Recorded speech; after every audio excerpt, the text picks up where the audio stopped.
Curtis Calhoun here with MMA News, and my next guest has another big fight coming up on Dana White's Contender series on August 8th. It's Payton Talbott joining me today. How's it going, Payton? Pretty good. How are you guys doing?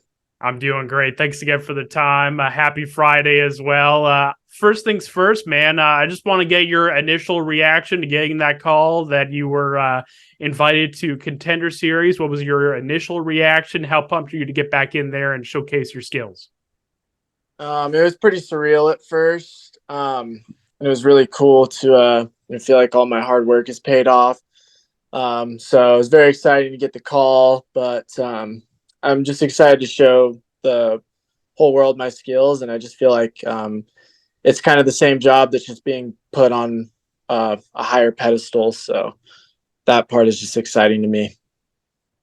When you got that invite, was that kind of a moment that you manifested and that you thought about for a really long time, getting that call that, hey, one win away potentially from a UFC contract? Like, how much did that mean to you in that moment? Um, it meant a lot to me. I haven't put too much effort into manifesting that because I intend to go much further than that level. But if anything, I more just look forward to being in the cage and just showing my skill set in there much more than the call itself. It was cool, but that wasn't really what made my heart pump.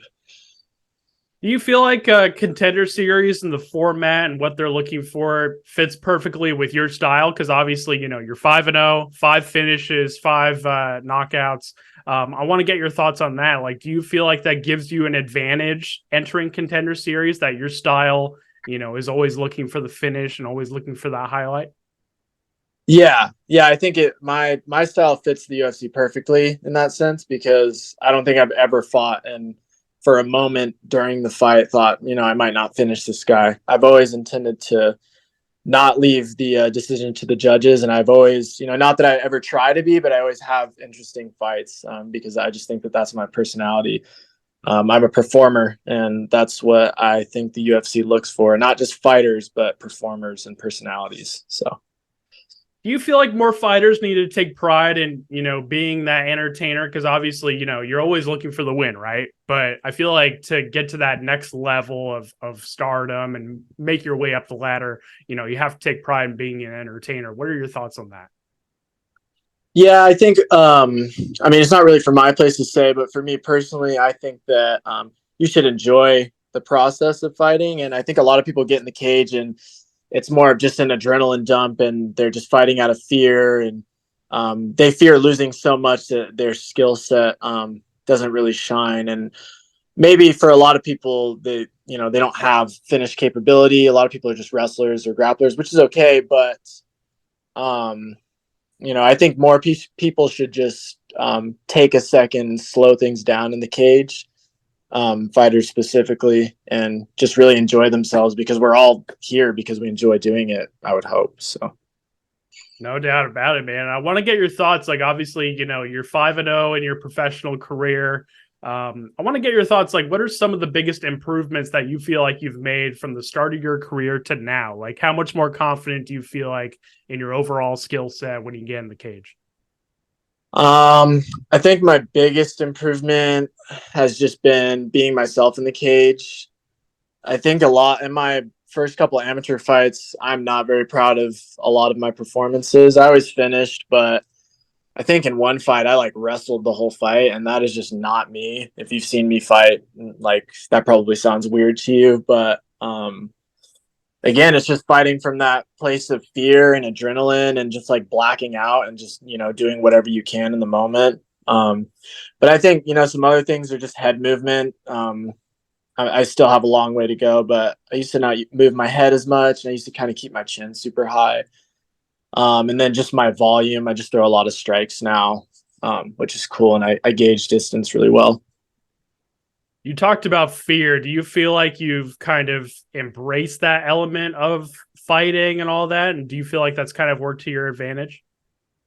Yeah, I think in all elements of life, I've been able to embrace fear super well.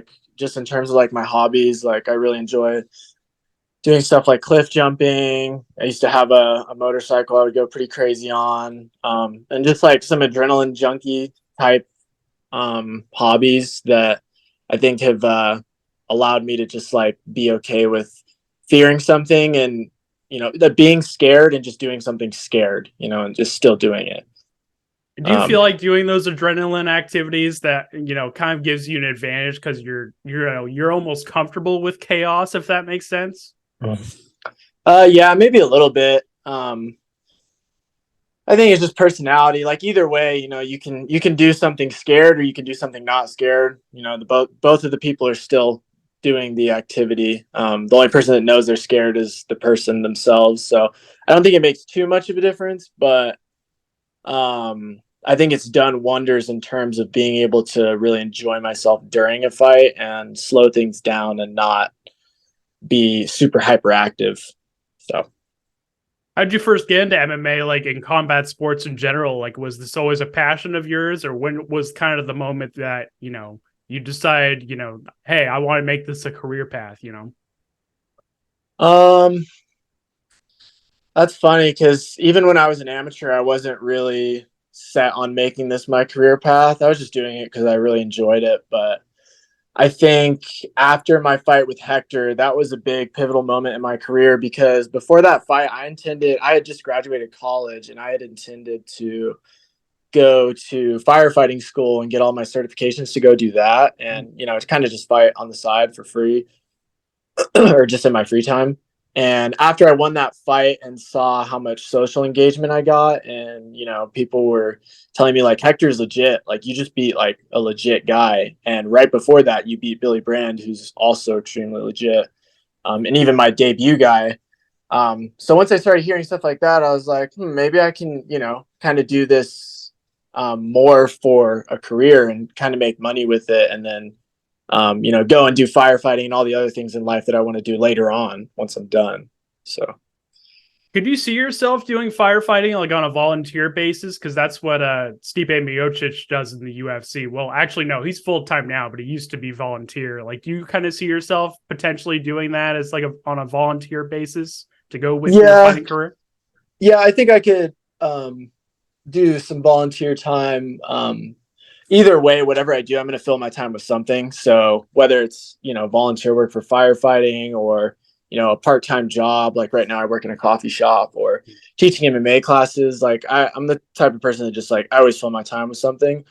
So, whether it's that or something else, yeah, I don't ever want to just be a UFC fighter. I think so many personalities live and die by doing that. When you put all your eggs in one basket, you can only get so much out of it, but I like to spread all my hobbies elsewhere. What do you like to do to, kind of take your mind off of fighting to de-stress and all that? Obviously, you mentioned you do a lot of adrenaline filled activities, but what do you like to do to relax and kind of mentally decompress a little bit? I like to play the guitar. I'm super big on instruments. I go through phases of like playing guitar, piano, but I would say that or just other forms of exercise like climbing. I'm super into. I love skateboarding, but I don't know how much more I can do it, which really sucks because my ankles are, the wear and tear of fighting. Your ankles just start to, swell up with scar tissue. So, flicking for kick flips isn't so easy anymore. So that's kind of a bummer, but I can still go to like the skate park and cruise. So I would just say like skateboarding, playing instruments, hanging out with my boys, hanging out with my girlfriend. To those UFC fans that are getting ready to watch your fight and may or may not know too much about your career just yet, like how would you describe your fighting style? Like what do you feel like fans should look for when you enter the cage on August 8th? I think fans should look for, I don't know, a fight with just a lot of struggle. I don't think they should expect a crazy, exciting finish. I feel like I'm the type of person that just likes to, take my opponent and wring him out like a wet rag. I try to get everything out of them that I can in those 15 minutes. And I try to bring the best out of them because when my opponent is at his best, then I usually fight at my best. So, even if I feel like I might have a finish early on in the fight, I might give them some other opportunities because I want to get my money's worth in there, and I want to wring them out like a wet rag and peel all their layers. So, is there part of you that almost takes pride in draining down your opponent rather than just getting the quick finish? Like, do you kind of take pride in that? Do you kind of take more onus in that per se? yeah, I take pride in that for sure. I don't think it's a very common thing. I think as soon as people see a finish, they usually go for it. So, a lot of people think it's me stunning on people and like my swagger, which I mean, it is in one form, but a lot of it just comes from me wanting to get everything I can out of a person. And I love people and I love like figuring people out. That's why I was a psych major. So when I'm in the cage and I'm peeling people's layers slowly, that it's just so fun for me. It's such a personal and like, just like it's such a deep experience for both of us. So it's meaningful in that way. Absolutely, man. Last question from me. What's your message to Dana White ahead of Contender Series? What can you expect from your fight? And what's your message as you fight for that UFC contract? My message to Dana is if you don't really know much about me, you're going to after this fight. So I don't need to say much, but just sit there and soak it all in as best as you can. That's all I ask of you is just sit there and be present with me. I love it. Well, Payton, I appreciate the time. It was great to meet you. Great to chat with you. I really do appreciate this chat so close to fight week. All the best with these final few days of camp, and I'm sure we'll chat again soon, man. Thank you so much for the time. Yeah, thank you. Appreciate it.